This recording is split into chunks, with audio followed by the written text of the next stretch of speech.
हम लोग 37 पैरामीटर्स जो हम लोगों ने कल देखे थे, उसको एक एक करके देखेंगे कि क्वेश्चन को हम किस तरह से रिव्यू करें, और एक अच्छा क्वेश्चन होने के लिए उसमें क्या क्या चीजों को किस किस तरीके से हमें देखने की जरूरत है कि क्वेश्चन को हम और अच्छा बना सके। और सबसे अच्छी चीज ये है, अभी अगर इसको छोड़ के हम बात करें, जैसा कल भी हम लोग कर रहे थे, कि अगर क्वेश्चंस में किसी क्वेश्चन को एप्लीकेशन बनाना है, तो ये कितनी अच्छी चीज है कि हमारे पास एक अंडरस्टैंडिंग का क्वेश्चन है और उसी टेस्टिंग ऑब्जेक्टिव के अराउंड आप दूसरा क्वेश्चन क्रिएट कर पा रहे हो। तो instead of changing a particular question, आप अपना क्वेश्चन बैंक बढ़ा सकते हो कि इस क्वेश्चन को रिटेन किया जाए। मुझे लग रहा है कि कल जैसे महेंद्र सर का कुछ बहुत ही अच्छा सा क्वेश्चन था और उस पर बात हो रही थी कि इसको कैसे चेंज किया जाए, तो इस क्वेश्चन को रिटेन करते हुए हम एक दूसरा क्वेश्चन भी क्रिएट कर सकते हैं। इस तरह से हमारा क्वेश्चन बैंक हमेशा बढ़ता चला जाएगा। तो हर क्वेश्चन को बदलने के बजाय अगर हम इस थॉट प्रोसेस चले कि इसमें तो रिव्यू करके ये चीजें हम माइनर चेंजेस कर देंगे, और जो मैं सोच रहा हूँ कि इसका कॉग्निटिव लेवल बढ़ा के इसको एप्लीकेशन कर दिया जाए या अंडरस्टैंडिंग का कर दिया जाए, तो आप दूसरा क्वेश्चन हमेशा क्रिएट कर सकते हो पैरेलली, तो आपका ही क्वेश्चन बैंक क्रिएट होगा।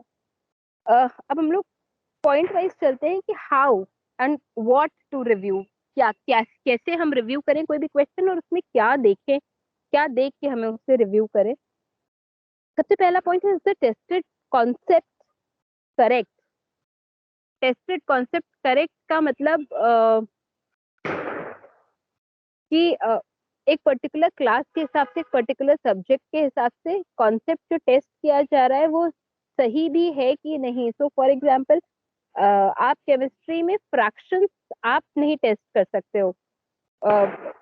दो बच्चे कैलकुलेशन कर रहे होंगे, लेकिन वो कॉन्सेप्ट केमिस्ट्री के लिए 9th 10th 11th के लिए फॉर केमिस्ट्री टीचर्स शायद that concept is not correct. तो आप जो क्वेश्चन क्रिएट करने जा रहे हो उसका टेस्टिंग ऑब्जेक्टिव और उसका कॉन्सेप्ट सही भी है कि नहीं, ये बहुत ध्यान देने की जरूरत है।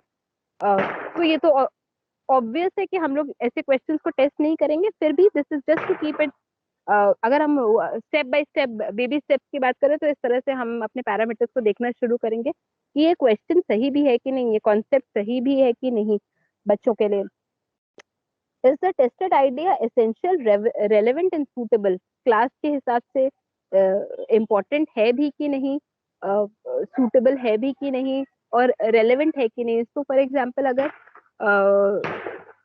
11th में जाके आप solid liquid gas phases of states of matter शायद टेस्ट नहीं करना चाहेंगे उसके बेसिक लेवल पे, तो हो सकता है उनके इंट्रोडक्टरी पेजेस में कुछ दिया हो, लेकिन वो टेस्ट करके ग्रेड 11th में आप एक क्वेश्चन वेस्ट करेंगे और शायद वो रेलेवेंट नहीं है उस पर्टिकुलर स्टेज पे आके। तो आप जो क्वेश्चन पूछ रहे हैं वो प्रेजेंट करिकुलम के लिए रेलेवेंट है कि नहीं, उस क्लास के बच्चों के लिए रेलेवेंट है कि नहीं, ये ध्यान देने की जरूरत है। Is the tested idea independent. तो मतलब आपने क्वेश्चन मैडम, दिया है। सेकंड पॉइंट हाँ पे जी, मैं एक प्रश्न पूछना चाहूँ, हाँ बोलना जी, हाँ चाहूँ। जी, हाँ जी, बोलिए। हाँ जी। सेकंड पॉइंट पे अपन जब बात करते हैं कि क्या परीक्षण का विचार आवश्यक, प्रासंगिक और उचित है, हम जब बुक्स की बात करते हैं, जब बुक्स जो हम प्रिफर करते हैं और बुक्स जब हम बच्चों के बीच में बात करते हैं, तो कई बार क्वेश्चंस ये आ जाते हैं कि फॉर कि उसमें जो एग्जाम्पल दिए रहते हैं वो क्लास 9 10, जैसे फॉर एग्जाम्पल अपन 11th की बात करें तो जो एग्जाम्पल होते हैं वो 9 10 के एग्जाम्पल्स होते हैं। अब उन्हीं एग्जाम्पल के आधार पर यदि अपन प्रश्न पूछेंगे तो वो क्लास 11th का तो लग रहा है, लेकिन वो रिलेवेंट क्लास 9, चूंकि बुक्स में रेफरेंस उसका क्लास 9 10 का आ रहा है, तो उस कारण से भी वो वहाँ पे ये पॉइंट पे थोड़ा सा एक संदेह या प्रश्न उठता है कि अपन क्या उनको लेना चाहिए या नहीं लेना चाहिए। सर, ये बहुत ही personal to your group of students है कि आप अपने 40 50 60 बच्चों को जान रहे हैं, और अगर आपको लगता है कि ये इस ग्रुप ऑफ बच्चों को ये चीज शायद अभी क्लियर नहीं है, तो मे बी आप उठा सकते हैं, तब उनके लिए रेलेवेंट है। लेकिन जैसे कि मैंने कहा कि स्टेट्स ऑफ मैटर जैसा बेसिक शायद 11th या 12th में जाकर टेस्ट करने की जरूरत नहीं है। प्री नॉलेज टेस्ट करने के लिए हो सकता है आप एक दो क्वेश्चंस ले सकते हैं, लेकिन वो पूरे पेपर में ऐसे ही ऐसे क्वेश्चंस नहीं आ सकते। तो आपको ये जज करना पड़ेगा कि ये एक दो क्वेश्चन यूज करके मैं प्री नॉलेज टेस्ट करके बाकी चीजें टेस्ट कर रहा हूँ सही है कि नहीं, या आपके पूरे पेपर में 12th में 9th और 10th के ही एग्जाम्पल्स के क्वेश्चंस हैं। तो क्वेश्चन पेपर जो एक, अगर हम मिक्सचर ऑफ क्वेश्चन, क्योंकि एट द एंड ये किसी क्वेश्चन पेपर में जाएंगे, तो क्वेश्चन पेपर में भी जब फाइनल क्वेश्चन पेपर रेडी होता है तो आपको वो भी देखना पड़ेगा कि कितने क्वेश्चंस ऐसे आ गए हैं जो सिर्फ प्री नॉलेज टेस्ट कर रहे हैं या 9th से रिलेटेड है। तो जब आप 11th के क्वेश्चंस बना रहे हैं, आपको लर्निंग ऑब्जेक्टिव्स दिए गए हैं, तो अगर 20 क्वेश्चंस आप बना रहे हैं तो शायद आप दो तीन ऐसे क्वेश्चंस या 5 क्वेश्चंस ऐसे रख सकते हैं जो प्री नॉलेज टेस्ट कर सकते हैं। those questions are relevant to check the pre-knowledge of the child or the basics of the child, but 20 questions can't be of the same kind. तो वो एक जजमेंट हमें करना पड़ेगा कि आप कितने क्वेश्चंस 12वीं में प्री नॉलेज या बेसिक्स से रिलेटेड बना रहे हैं। तो ऐसा भी नहीं है कि हर क्वेश्चन आप डिस्कार्ड कर दोगे, लेकिन कितने क्वेश्चंस हो रहे हैं वो भी एक एक उसका आपको जजमेंट लेके चलना पड़ेगा।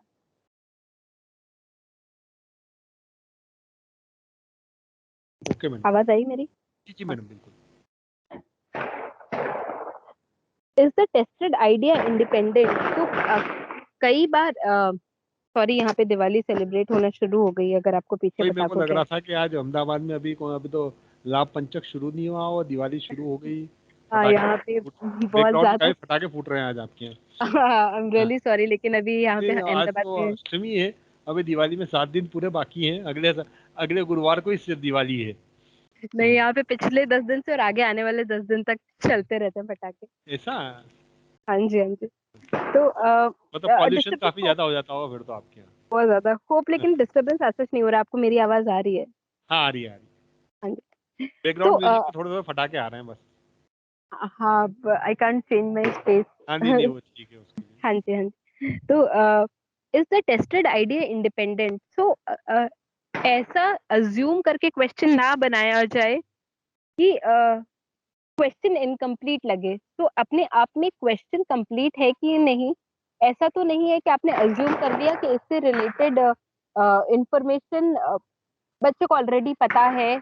ऑब्वियसली ये थोड़ा वो लगे, हो सकता है मेरा लैंग्वेज एम्बिगुअस लग रहा हो, तो आप इस चीज में जरूर पॉइंट आउट करिएगा कि टेस्टेड आइडिया इंडिपेंडेंट, वो क्वेश्चन अपने आप में independent of any other stuff होना चाहिए। वो क्वेश्चन ऐसा ना लगे कि बच्चा पढ़ रहा है और आपने अज्यूम किया हुआ है कि बच्चे ने वो किताब में उससे रिलेटेड एग्जाम्पल में भी पढ़ा हो।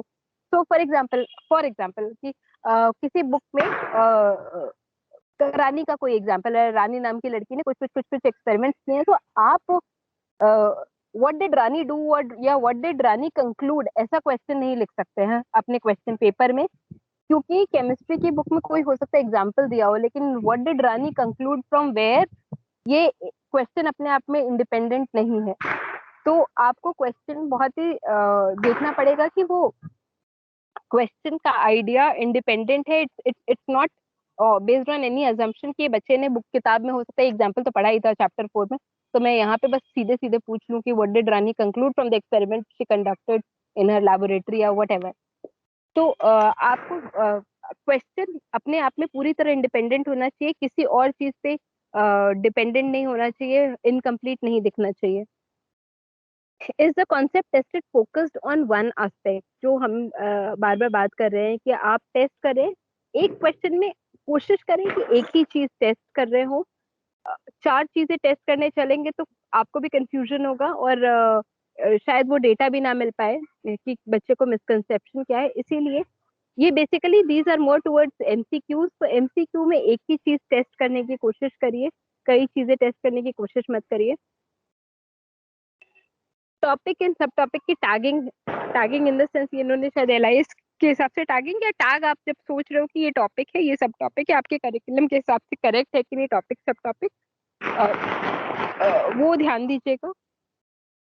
कॉग्निटिव क्लासिफिकेशन करेक्ट है कि नहीं, इजी डिफिकल्ट है मीडियम है क्वेश्चन, उसके लिए कल हम लोगों ने ऑलरेडी बात की थी, वो वाला भी आप slide you can go through कि इजी मीडियम डिफिकल्ट आप कैसे रखना चाहेंगे अपने क्वेश्चंस को।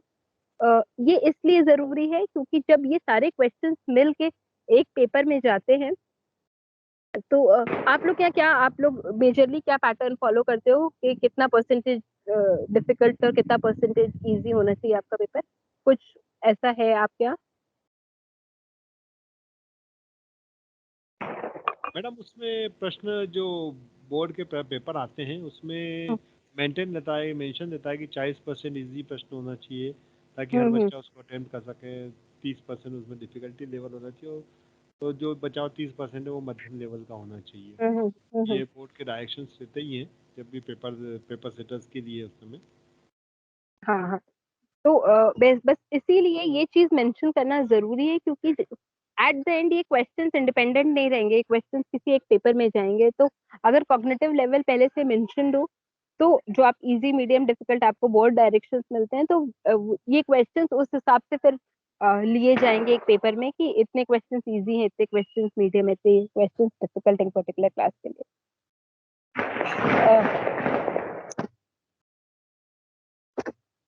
डिफिकल्टी लेवल टैगिंग वही अभी 3-4 पॉइंट एक दूसरे के अराउंड ही होंगे। इसको बहुत ही ज्यादा वो किया गया है, डिटेल में लिखा गया है। तो कॉग्निटिव क्लासिफिकेशन, डिफिकल्टी लेवल, वही चीज हुई कि आपका मीडियम, डिफिकल्ट, इजी ढंग से क्लासिफाइड है कि नहीं। और कई बार हो सकता है कि क्योंकि इसका कोई स्टैंडर्डाइज्ड रूल बुक नहीं है, कि हो सकता है आपको कोई क्वेश्चन इजी लगे। ये हम लोगों के डिस्कशन में कई बार हुआ कि आप किसी को लगा इजी है, किसी को लगा मीडियम है, किसी को लगा डिफिकल्ट है। इसीलिए एक या दो रिव्यूज क्वेश्चन के होने ही चाहिए, ताकि जब 3 लोग उसको रिव्यू करते हैं और 3 लोग बोलते हैं कि नहीं इस क्लास के हिसाब से तो मुझे मीडियम लग रहा है, डिफिकल्ट नहीं लग रहा है, या इस क्लास के हिसाब से इजी लग रहा है, तो शायद हम उसको इजी में प्लेस कर सकते हैं, मीडियम में प्लेस कर सकते हैं। That is why also review is important, क्योंकि जब 2-3 लोग उसको रिव्यू कर रहे होंगे तो क्वेश्चन का cognitive level, difficulty level nearly standardise हो जाएगा। 8th point is the correct answer, exclusive and absolutely correct. जब 4 आपने ऑप्शंस दिए हैं, जो हम लोग बार बार शायद ये बात कर रहे हैं कि बच्चा आके ये नहीं बोले इस तरह से तो ये वाला आंसर भी करेक्ट है। तो बहुत सोच समझ के जब 4 हम लोग ऑप्शंस लिखते हैं, तो एक ही ऑप्शन करेक्ट आंसर होना चाहिए। बाकी ऑप्शंस में से किसी भी रूप में, किसी भी तरह एक एक समझ जाइए कि एक फ्लो डायग्राम बनते हुए भी ऐसा ना हो कि वो दूसरा ऑप्शन कहीं ना कहीं सही साबित हो रहा है कि इसके बाद तो ये होता सर, इसके बाद तो इवेंचुअली यही होता है, तो ये भी आंसर करेक्ट है। ऐसी चीज या ऐसा सिचुएशन नहीं क्रिएट होना चाहिए। तो आप जब अपने 3 डिस्ट्रैक्टर्स को डाल रहे हैं, तो वो पूरी पूरी तरह गलत हो और एक ही आंसर सही हो, और ऐसा भी ना हो कि चारों के चारों गलत हो। या जब हम लोग all of the above use कर सकते हैं, none of the above use करते हैं, तो ऐसा ना हो कि ऑल ऑफ द अबव सही आंसर आ रहा हो और आपने एक ही आंसर कोई दूसरा ऑप्शन को करेक्ट टैग किया है। तो बहुत ही लॉजिकली देखना पड़ेगा आपको कि बाकी 3 डिस्ट्रैक्टर्स पूरी पूरी तरह गलत है और एक ही सही है। तो बस उसका दूसरा अगला पॉइंट ये है कि are the wrong options completely wrong. So if the correct answer is completely correct, so all the wrong options are completely wrong. ये ध्यान देने की जरूरत है। Do the wrong option, point 10, do the wrong option function to trap student errors and misconception. तो जब हम लोग डिस्ट्रैक्टर्स की बात कर रहे हैं, हम लोगों ने पहले भी बात की है, डिस्ट्रैक्टर्स हम ऐसे रखेंगे कि हम कैच कर पाए कि बच्चे को क्या मिसकंसेप्शन है, बच्चा कैसे कहाँ एरोनियस हो रहा है, कोई भी कैलकुलेशन करने में, मे बी कोई भी कॉन्सेप्ट के बारे में। तो हमारा जो डिस्ट्रैक्टर है हम उसको वेस्ट नहीं करेंगे। हम अपने डिस्ट्रैक्टर में रैंडमली रॉन्ग आंसर नहीं डालेंगे, हम ऐसे डिस्ट्रैक्टर्स डालेंगे कि हमें पता चल पाए कि ये मिसकॉन्सेप्शन है बच्चे को, और ये इस तरह से वो बच्चा गलत तरीके से इस कॉन्सेप्ट को देख रहा है या समझ रहा है, और अब उसको वहां पे करेक्ट करने की जरूरत है। Does the option all of the above and none of the above capture a misconception?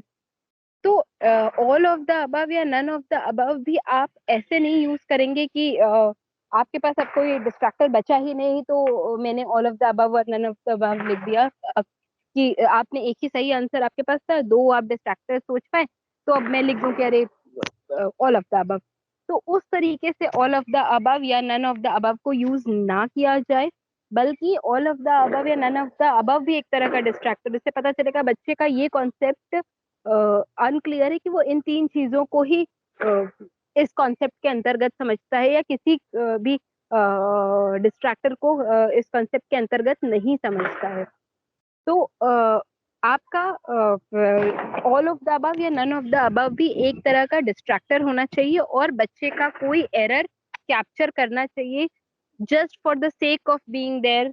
आपका ये ऑप्शन नहीं होना चाहिए। Are all the options relevant and related to the stem? कल भी मैंने ये एग्जांपल दिया था कि सपोज करिए कि आपने कुछ क्वेश्चन पूछा है कि how many electrons are there in in in a particular atom या कुछ भी, और उसका आंसर, करेक्ट आंसर 3 है।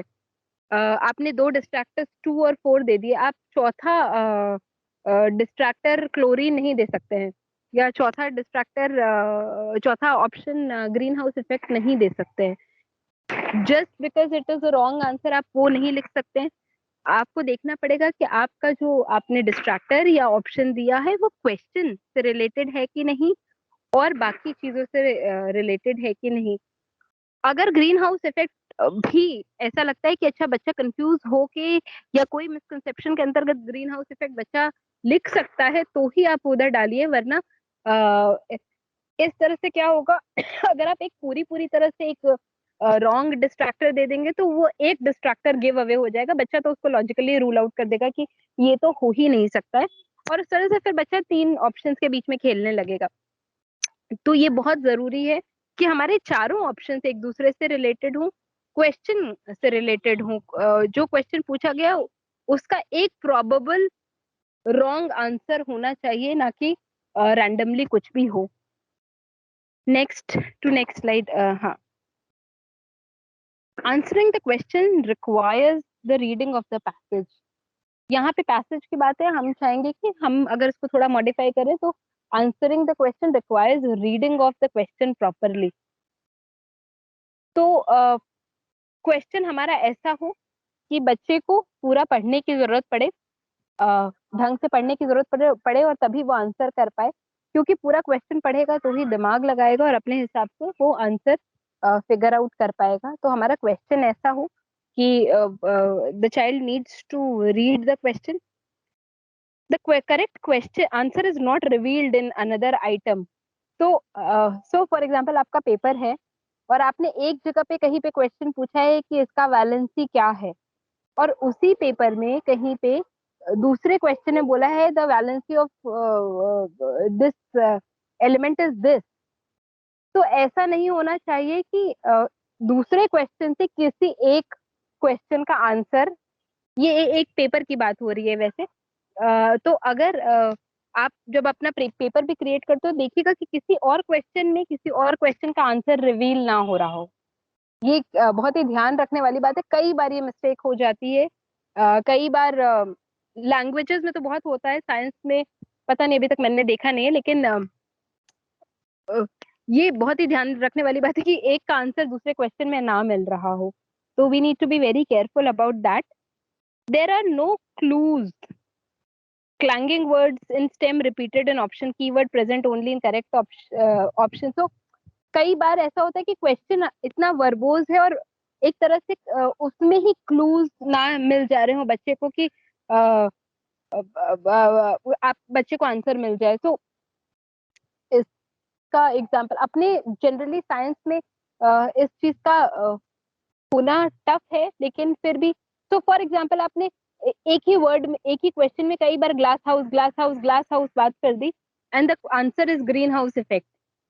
तो ये इस तरह का गिव अवे नहीं होना चाहिए कि आप कोई एक कीवर्ड बार बार अपने क्वेश्चन में यूज कर रहे हैं जिससे आंसर बच्चे को वैसे ही पता चल जाए, instead of understanding the question और आंसरिंग इट। तो कई बार होता है कि हम लोग क्वेश्चंस में हिंट देते हैं, लेकिन हिंट भी गिव अवे नहीं होना चाहिए कि हिंट देखते ही बच्चे को सही आंसर पता चल जाए। तो hint should be helpful in calculations or hint should be helpful in understanding the question more properly, but ऐसा नहीं हो कि हिंट या क्लूज से बच्चे को पता चल जाए कि आंसर सही क्या है.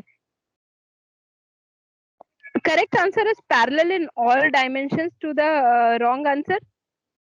कल भी हम ये बात कर रहे थे कि कहीं पे जाके ऐसा ना हो कि eventually wrong answer turns out to be correct answer. तो कहीं पे भी इंटरसेक्शन ऑफ रॉन्ग आंसर और राइट आंसर नहीं होना चाहिए कि अभी भी जैसे मैंने कहा कि ऐसा ना बच्चा बोले कि अगर मैं इसका फ्लो डायग्राम बनाऊं तो इसके बाद ये प्रोसेस होती है, इसके बाद ये प्रोसेस होती है और इवेंचुअली यही प्रोसेस होती है और यही सही आंसर है. तो एक तरह से मेरा भी आंसर सही हुआ ना सर या मैम. और बच्चे होते हैं ऐसे करते हैं, या कोई भी बच्चे तो क्या इवन टीचर्स भी बोलेंगे कि ये तो इवेंचुअली आंसर करेक्ट हो सकता है. तो यू नीड टू सी कि बाकी तीन आंसर्स इवेंचुअली करेक्ट आंसर में तीन ऑप्शंस जो तीन रॉन्ग ऑप्शंस है वो इवेंचुअली करेक्ट आंसर में मर्ज ना हो रहे हूँ. तो आपका रॉन्ग आंसर और राइट आंसर्स हमेशा पैरेलल होने चाहिए, उनमें कोई इंटरसेक्शन आगे चल के भी नहीं होना चाहिए. 17 options grammatically follow the stem.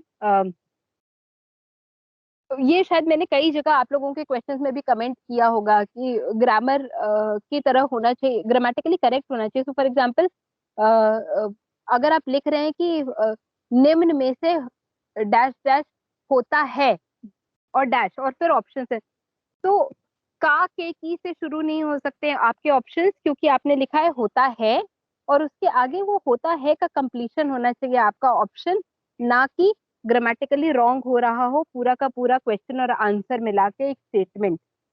तो आप पूरा क्वेश्चन पढ़िए और देखिए कि उस आंसर जो है ऑप्शंस है वो ग्रामेटिकली पूर्ण करते हैं कि नहीं उस क्वेश्चन के स्टेटमेंट को.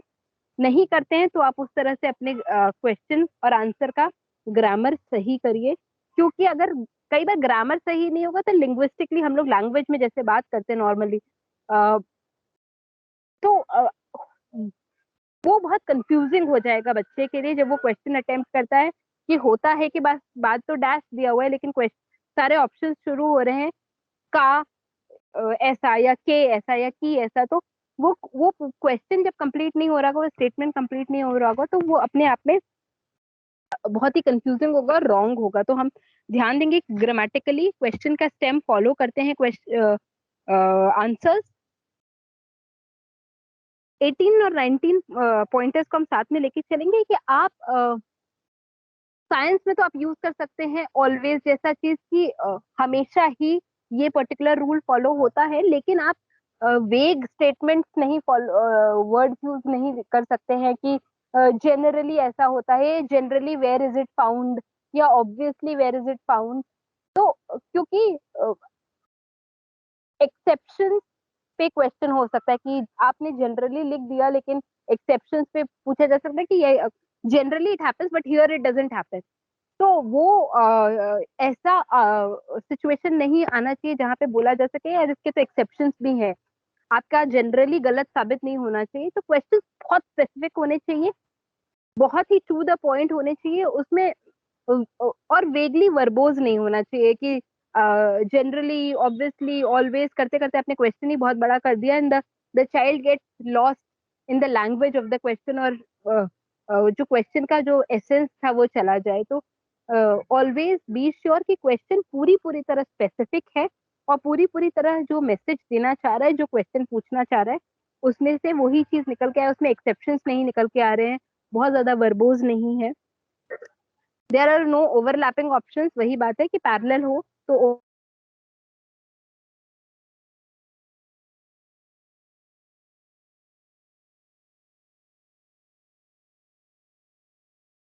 हेलो. हेलो. हाँ जी मैडम, आवाज चली हेलो. गई. हाँ हाँ हाँ जी. तो ओवरलैपिंग ऑप्शंस नहीं होने चाहिए, मतलब वो पैरेलल होना चाहिए. सारे ऑप्शंस हमारे एक दूसरे में इंटरसेक्ट नहीं करने चाहिए. There are no options that are opposite pairs. कल ये वाली बात हमारी कई बार हुई है. ऑपोजिट पेयर हो भी तो आप तीसरा ऑप्शन ऐसा जरूर रखें जिससे एक मिसकंसेप्शन निकल के आ रहा हो. अगर सिर्फ और सिर्फ ऑपोजिट पेयर्स ही दिए हों ए और बी ऑप्शन की, इंक्रीजेस एंड डिक्रीजेस, और बाकी नन ऑफ देम और बोथ ऑफ देम ऐसा कर देंगे तो अपने आप ही बच्चे उन दो इंक्रीज डिक्रीज में चले जाएंगे और वो दो ऑप्शंस रूल आउट कर देंगे। तो अगर आप ऑपोजिट्स रख भी रहे हैं तो बाकी दो जो रॉन्ग आंसर्स हैं उनको भी रेलेवेंट बनाएं, उनको भी एक कैप्चरिंग मिसकंसेप्शन बनाएं। अ, ऐसा ना लगे कि बाकी दो ऑप्शंस गिव अवे हो जा रहे हैं, बच्चा सिर्फ इन दो ऑप्शंस के बीच में गेस करना शुरू कर दे। तो ऑपोजिट अगर रख रहे हैं तो ट्राई करिए कि बाकी दो ऑप्शंस को भी आप रेलेवेंट कर रहे हैं, वरना सिर्फ ऐसा दो ऑप्शंस ऑपोजिट ऊपर नीचे ऑपोजिट हो ए और बी और बाकी दोनों ऑप्शंस गिव अवे हो जाए, ऐसा नहीं होना चाहिए। Next slide. Question is free of culture gender bias, जो भी कल हमारी बात हुई थी कि आप क्वेश्चन में ये नहीं पूछ सकते हैं कि दिल्ली एक बहुत ही प्रदूषित शहर है, या मे बी दिल्ली की सरकार काम नहीं कर रही है, या गुजरात की सरकार काम नहीं कर रही है इसलिए वहां पे ऐसा है। तो ये सारी चीजें क्वेश्चन में रिक्वायर्ड भी नहीं होती, साइंस में तो ऑब्वियसली नहीं रिक्वायर्ड होती हैं। और आप कहीं पे ऐसी चीजें मेंशन भी नहीं करेंगे। तो अपने क्वेश्चंस को बहुत ही free of any gender, free of any culture, free of any race, free of any kind of bias रखें। मैडम सेम इसमें इज एक प्रश्न, हाँ मैडम हाँ जी हाँ जी बोलिए। एक प्रश्न छोटा सा था। कई बार परीक्षा में प्रश्न पूछा जाता है कि जो फलाने शहर में जहरीली शराब पीने से, वो एक अल्कोहल का ही ऊपर प्रश्न है कि उसमें यदि मिथाइल अल्कोहल की कुछ मात्रा मिल जाती है तो वो जहरीली शराब हो जाती है।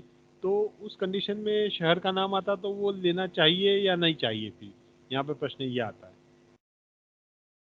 सर अगर क्वेश्चन में जरूरी नहीं है, मतलब उस शहर से बच्चा नहीं समझ रहा है, मतलब शहर का कोई रोल नहीं है आंसर निकाल में, तो हम सिर्फ एक शहर भी इस्तेमाल कर सकते हैं। मतलब अच्छा। ये शब्द कि एक शहर में ऐसा हुआ इंस्टेड ऑफ नेमिंग अ शहर। तो अगर जरूरत नहीं है तो we can avoid it always. Madam इस तरह के क्वेश्चन में कोई वैसे तो ये कोई मतलब मुझे लगता है इसमें कोई प्रॉब्लम नहीं होनी चाहिए, क्योंकि ये तो घटनाएं हैं तो किसी भी शहर में हो सकती हैं। इसका हम ये नहीं कह सकते कि ये इससे लोगों को इस पे गलत इम्पैक्ट पड़ेगा या लोग इस पे इसका विरोध नहीं करेंगे। नहीं, ऐसा हालांकि ऐसा नहीं, कुछ भी नहीं है। आप ये लिख भी रहे हैं, अगर सपोज करिए कि ऐसा कोई क्वेश्चन है भी, तो जैसे ये भोपाल में गैस पहुंचती हुई हाँ हाँ हाँ, तो इसमें भोपाल लेकिन में ये ऐसे जाता है जी हाँ क्वेश्चन, लेकिन ऐसा नहीं हो सकता क्वेश्चन कि भोपाल में एक गैस ट्रेजेडी हुई और ब्रैकेट में कहीं लिख दो कि जिनके कारण हुई, सपोज वो गलत थे या सही थे या जो हाँ भी थे। तो जी बायस की बात हो रही है कि आपका बायस उसमें नहीं आना चाहिए कि तो फॉर एग्जाम्पल जैसा कि होता है कि बनारस में बहुत सारे लोग अल्कोहल पी के पड़े रहते हैं, वैसे ही ऐसा हुआ। जी तो जी बिल्कुल क्वेश्चन ऐसा नहीं होना चाहिए। आप समझ रहे, जहाँ पे एक ओपिनियन आ जाए, कहीं से भी ये लगे कि आपका ओपिनियन है इस क्वेश्चन में, वो चीज नहीं होनी चाहिए। अगर आप अवॉइड कर सकते हैं, अभी ये भोपाल गैस ट्रेजेडी तो एक फैक्ट है और रिनाउंड हाँ फैक्ट, तो वो तो फैक्चुअली आप लिख ही सकते हैं। उसमें भी आप अपना बायस नहीं दे सकते कि अच्छा हुआ कि बुरा हुआ कि खराब हुआ कि वो लोग खराब थे कि कौन इसमें गलत। मैडम दो या तीन साल पहले एक क्वेश्चन बोर्ड में दिया था, 12th बोर्ड में, एमपी बोर्ड में शायद, उस पर विवाद हुआ था और उस पर कार्रवाई भी हुई थी जो पेपर सेटर थे ना उनके ऊपर। इसीलिए हम्म। कार्रवाई हुई थी वो, इसी कारण से कि उन्होंने वो कोई ऐसा कुछ भावनाएं आहत हो रही थी, ऐसा कुछ था वो। तो जी हम लोग कोशिश करेंगे ये तो और अच्छी जी बात है ना कि हमारे ऊपर कार्रवाई ना हो। जी जी तो इसीलिए, लेकिन कार्रवाई से ज्यादा वो है महेंद्र जी, मेरा ये पर्सनल थॉट प्रोसेस है कि क्वेश्चन एट द एंड बच्चों के पास जा रहे हैं और बच्चे अभी बहुत छोटे हैं। कोई भी बायस लेने के लिए या उनमें डालने के लिए, तो बेटर है हम बच्चों से दूर ही रखें अपने ओपिनियंस और जजमेंट्स को। बिल्कुल उसमें बच्चों की भावनाएं नहीं आहत हो रही थी, पढ़ने वालों की भावनाएं जरूर आहत हुई थी। एग्जैक्टली अडल्ट की होती है, बच्चों को तो पता भी नहीं है ना। इसीलिए बच्चों को अगर जितना दूर रख सके हम लोग ऐसी चीजों से, उतना बेटर होगा। तो आगे बढ़े। जी मैडम। हाँ जी।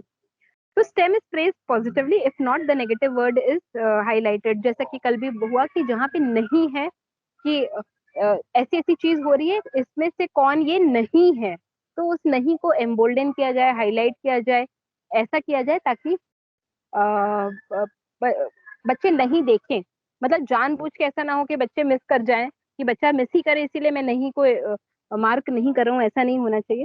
तो हम ट्राई करेंगे कि जहाँ पे नो, नॉट, नन है, वो वहाँ पे क्वेश्चन में उसको बोल्डन एम्बोल्डन करें, हाईलाइट करें जहाँ पे जरूरत हो, लैंग्वेज सिंपल जो हो। पूछना हाँ फोकस जी, करे मैडम, ये मतलब है ना? हाँ हाँ, नहीं पे फोकस, ताकि बच्चा देखे, उसके ध्यान में आए और फिर उस तरह से आंसर करे। मतलब हमें मजा तो नहीं आने वाला कि बच्चा नहीं ना देखे और गलत आंसर कर दे। तो वहां पे शायद बच्चे को आता होगा लेकिन वो क्वेश्चन ठीक से ना पढ़े, तो इसीलिए वो पढ़े, इसलिए वो हाईलाइट और एम्बोल्डन करने की जरूरत है। लैंग्वेज सिंपल हो, बहुत ज्यादा साइंस में तो एकदम और भी ज्यादा है कि वर्बोज ना हो, जार्गन्स ना हो, बिना मतलब के स्टेटमेंट्स ना हो, इडियम्स और एब्रिविएशंस। हाँ, अ, तो हमारे यहाँ एब्रिविएशंस होने के पूरी पूरे चांसेस हैं। तो पीवीसी अगर कहीं पे लिखना है तो पीवीसी ही हो, बच्चे के लिए पीवीसी है। लेकिन कंपनीज, सपोज फॉर एग्जांपल, आजकल मैंने टाइम्स ऑफ इंडिया में भी देखा है, कंपनीज को सीओएस लिख देते हैं। तो कंपनीज अगर हम कहीं पे मेंशन कर रहे हैं तो सीओएस हम पेपर में ना लिखें। तो ऐसे एब्रिविएशंस जो स्टैंडर्ड ना हो या हर बच्चे को ना पता हो, वो हम एब्रिविएशंस यूज नहीं करेंगे। साइंस जो अपने केमिस्ट्री के एब्रिविएशन है वो तो ऑब्वियसली हम यूज कर सकते हैं। प्रोनाउंस आर रेफरेंस, हम लोग में प्रोनाउन वैसे तो यूज नहीं होगा जब तक हम कोई वो नहीं दे रहे हैं, एग्जाम्पल नहीं दे रहे हैं। तो अगर हम प्रोनाउंस यूज कर रहे हैं, कोई एग्जाम्पल दे रहे हैं, तो हम ही, शी और इन सबका स्टैंडर्डाइजेशन पूरे क्वेश्चन में रखेंगे, ताकि कंफ्यूजन किसी प्रकार का लैंग्वेज की वजह से ना हो। what and which are used correctly and consistently। तो क्वेश्चन में आप क्या जानना चाह रहे हैं, क्या जानना चाह रहे हैं, कि विच ऑफ देम जानना चाह रहे हैं, कि वेयर जानना चाह रहे हैं, वो चीज बहुत कंसिस्टेंटली यूज हो, ढंग से यूज हो, कि क्वेश्चन में भी पता चल पाए बच्चे को कि यही चीज मेरे से क्या ऑफ द क्वेश्चन पूछा जा रहा है। तो वो चीज उसमें उसको अपने क्वेश्चंस के व्हाट, वेयर, हाउ, इन सबको बहुत ही कंसिस्टेंटली और बहुत सही तरीके से इस्तेमाल करेंगे हम लोग। There are no personal pronouns in the stem, in the sense I और यू नहीं होगा ऑब्वियसली हमारे क्वेश्चंस में। तो आई फील दिस और आई एम डूइंग दिस नहीं हो तो बेटर है। The stem is in a closed format, question closed हो, ओपन एंडेड ना हो, कि क्वेश्चन का और छोर ही कुछ ना हो। तो एक एक क्लोज्ड फॉर्मेट में वो चलता ही चला जा रहा है, चलता ही चला जा रहा है, या ओपन एंडेड है, ऐसे क्वेश्चंस ना हो हमारे। There is know unnecessary use of passive voice. Passive voice का वैसे इस्तेमाल तो हम लोगों में नहीं होता है, लेकिन हम लोग कोशिश करेंगे, जब तक वैसे भी एग्जाम्पल्स नहीं यूज होते हैं हमारे यहाँ, तो हम लोग पैसिव वॉइस केमिस्ट्री में तो यूज करते ही नहीं। उसके अलावा अगर एक्सपेरिमेंट्स होते भी हैं तो एक्सपेरिमेंट के अराउंड बात हो रही होती है, ना कि कौन किसने कहा, उसके अराउंड नहीं होता है। तो शायद ये हम लोग के लिए उतना रेलेवेंट नहीं है। लेकिन हमारे क्वेश्चन ये है कि क्वेश्चन में पैसिव वॉइस यूज कि उसके द्वारा किया गया, ये तो एक्सपेरिमेंट हम लोग बोलेंगे ही, लेकिन पैसिव वॉइस वैसे नहीं यूज होनी चाहिए। But this is, I don't think is relevant for chemistry. Next slide 12। हाँ, इमेज डेटा सब बहुत ही रेलेवेंट हो, ब्यूटिफिकेशन के लिए ना हो। तो केमिस्ट्री में ऑब्वियसली कोई डेटा ऐसा टेबल ना दे दिया गया जिसका कोई रिलेशन ना हो क्वेश्चन से, लेकिन हमने टेबल दे दी है, वो अपने आप में कंफ्यूजन हो जाएगा बच्चे को। तो अगर बहुत जरूरत ना हो, क्वेश्चन और आंसर से रिलेटेड ना हो, कोई टेबल, कोई डेटा, कोई डायग्राम, तो वो देने की जरूरत नहीं है। आपका कॉन्टेक्स्ट हमेशा इमेज का रिलेटेबल होना चाहिए। क्वेश्चन अलग और इमेज अलग, डेटा अलग, टेबल अलग नहीं होना चाहिए। कोई भी कॉन्टेक्स्ट आप क्वेश्चन में दे रहे हैं, एक तो अनरियलिस्टिक तो क्या बोलूं, लेकिन just for the sake of fun नहीं होना चाहिए, या just for the sake of being there नहीं होना चाहिए। अपने को डिस्ट्रैक्टिंग नहीं होना चाहिए। तो जो क्वेश्चन पूछा जा रहा है उसके अराउंड ही कॉन्टेक्स्ट हो, सेट हो, आपके क्वेश्चन का लैंग्वेज सेट हो, कहीं और इधर उधर बात ना जा रही हो। तो आप बेसिक जो क्रक्स है, क्वेश्चन टू द पॉइंट और वेरी स्पेसिफिक होना चाहिए। It should not be involving any kind of humour, any kind of linguistic involvement या वर्बोसनेस उसमें नहीं होनी चाहिए जिसकी जरूरत नहीं है क्वेश्चन में। Tested quoted words phrase line sentences are highlighted. तो वैसे हमारे यहाँ कोई कोटेड वर्ड्स नहीं साइंस में होंगे, लेकिन आप यू में चूज कि आप ने कहीं किसी का कोटेशन दिया है, कहीं किसी की थ्योरी दी है, तो आप उसको प्रॉपर कोट्स में डालो, प्रॉपरली हाईलाइट करो। ऐसे क्वेश्चंस अपने यहाँ कम ही होते हैं, लेकिन अगर आप कोट्स वगैरह कहीं यूज कर रहे हैं तो प्रॉपर हाईलाइटिंग ऐसी फ्रेजेस की, ऐसे कोट्स की होनी चाहिए। Options are correctly punctuated and questions are properly punctuated. तो जहाँ पे पूर्ण विराम की जरूरत है वहां पे पूर्ण विराम लगाएं, जहाँ पे कॉमा की जरूरत है वहां पे कॉमा लगाएं। अगर एक ही ऑप्शन में 4 और वर्ड्स हैं और उनके बीच में अर्धविराम की जरूरत है, तो ये कॉमा ये एंड ये फुल स्टॉप, इस तरह से आपका ऑप्शन भी लिखा होना चाहिए। क्यों ऑप्शंस में भी प्रॉपर पंक्चुएशन की जरूरत है? तो अगर ए बी सी डी एक ही ऑप्शन में ये 4 आंसर्स हैं, तो आप A B C D without comma and नहीं लिख सकते, वरना बच्चा कंफ्यूज हो जाएगा। तो पूरी तरह से क्वेश्चन और जो आपके ऑप्शंस हैं वो एक फ्लो में होने चाहिए, ना ही सिर्फ linguistically but grammatically as well. Options are in logical order. ये कल भी मैंने कहा था, एक तरह से एक तो ये एस्थेटिक्स आपके क्वेश्चंस का सुधारता है कि इंक्रीजिंग ऑर्डर में आप अपने ऑप्शंस को लिख रहे हो, भले इंक्रीजिंग ऑर्डर वो नंबर हो या लेंथ ऑफ द आंसर हो। तो अगर बहुत ही 2 शब्द का एक ऑप्शन है तो उसको सबसे ऊपर लिखिए, और 5 शब्द का जो ऑप्शन है उसको सबसे नीचे लिखिए। इससे जो एक तो एस्थेटिक क्वेश्चन एस्थेटिक दिखता है, उसके अलावा बच्चे पे कॉग्निटिव लोड नहीं पड़ता है कि क्वेश्चन पहले वो ऑप्शंस प्रोसेस करने में चले। तो छोटे से बड़ा अगर रहता है ऑप्शन, तो बच्चा देख के वो एक तरह का वो कंफ्यूजन जैसा या प्रोसेसिंग, एक्स्ट्रा प्रोसेसिंग जो बच्चे को चाहिए वो बचाता है, और बच्चा पूरी पूरी तरह से क्वेश्चन और आंसर्स के अराउंड अपना आंसर देता है, instead of getting it in this confusion कि अरे ये तो इतना बड़ा सेंटेंस में ए ऑप्शन में, बी ऑप्शन में छोटा सा है, सी ऑप्शन में थोड़ा मीडियम साइज का सेंटेंस है। तो वो एक अलग तरह की प्रोसेसिंग को के कॉग्निटिव लोड को कट ऑफ करता है, अगर आपका क्वेश्चन एक लॉजिकल ऑर्डर में हो। तो इतना चीजें करने के बाद आप रिव्यू जब करते हो तो आप एक क्वेश्चन अप्रूव कर सकते हो। तो एक क्वेश्चन को अप्रूव करने में, तो भले दिखता एक क्वेश्चन है, लेकिन आपको एक क्वेश्चन को अप्रूव करने में एक खासा टाइम लगता है। और फिर आपको अगर कमेंट्स देके गुस्सा होते होगे तो आपको ये फिर ये एम्पैथी रखनी पड़ेगी कि रिव्यूअर ने इतना टाइम दिया है इस नहीं क्वेश्चन होते पर, बिल्कुल। आपको भी देना ये चाहिए। शब्द आपने गलत वापरा, किसी ने कोई भी गुस्सा तो नहीं हुआ होगा। ये हाँ, दैट्स जस्ट फॉर फन। कि, तो कि, कि होता है कभी ऐसा, लेकिन गुस्सा वाली बात नहीं आती। हाँ, हमको हाँ, हमारी गलतियां उजागर होती है, सबसे बड़ी बात ये दिखती है कि यार हमको हमारे पे जरूर गुस्सा आ सकता है कि यार देखो कंप्यूटर की मिस्टेक के कारण हमको ये करना पड़ा, क्योंकि वो आपको शुरू दिन से हम बोल रहे हैं कि हमको ये जो आपका वो LIS है हाँ, वो उसमें हमको बहुत कुछ दिक्कत आ रही है, हम कुछ कर नहीं पा रहे हैं, हमको कई हाँ। कई बार उसमें दिक्कतें आई हैं। तो बेसिकली ये है सर कि हम ये इस पॉइंट पे बार बार लेके जाना चाह रहे हैं कि एक तो रिव्यू, आप जब रिव्यू करेंगे तो ऐसे करेंगे। दूसरा, हमेशा हर क्वेश्चन के एंड यूजर को एक बच्चे की तरह देखेंगे, तो ज्यादा हम लोग फीडबैक ले भी पाएंगे और दे भी पाएंगे। तो कई बार जो कल भी मैंने कहा था कि डिप्लोमेटिक हो जाते हैं हम लोग शायद, कि हमें लगता है कि अपने कुलीग को ये कैसे बताऊं। तो ये क्वेश्चन ना मेरे लिए ना मेरे कुलीग के लिए, क्वेश्चन एट द एंड बच्चे के पास जाने वाला है। तो हमेशा हम अपने जो फीडबैक देंगे भी ब्लंट होके दें, ताकि वो क्वेश्चंस जब वो क्वेश्चंस रिव्यू आप कर रहे होंगे तो आप इस तरह से सोच के दें कि ये क्वेश्चन एट द एंड बच्चों के पास जाने वाला।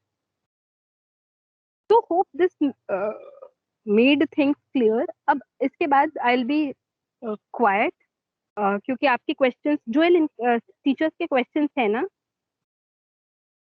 जी मैडम, मैं एक ये 31st वाला जो था ना, जिसमें डबल नेगेटिव का यूज नहीं करना हाँ चाहिए, है ना, there are no double negatives, इसका हाँ हाँ थोड़ा हाँ। सा तो सो फॉर एग्जाम्पल, अभी तुरंत मुझे याद नहीं आ रहा, लेकिन अगर आप ऐसे बोलो कि फलानी चीज नहीं होती है, इनमें से कौन सी चीज नहीं नहीं हो रही है। मतलब ऐसा कि आपने ऊपर एक नेगेटिव स्टेटमेंट दिया है और नीचे भी यही पूछ रहा है कि जो ऊपर वाला नेगेटिव स्टेटमेंट है, जो चीज नहीं हो रही है वो कहाँ नहीं हो रही है। तो आप समझ अच्छा, रहे वो हो ये उसको बहुत क्रॉस ज्यादा। करना है।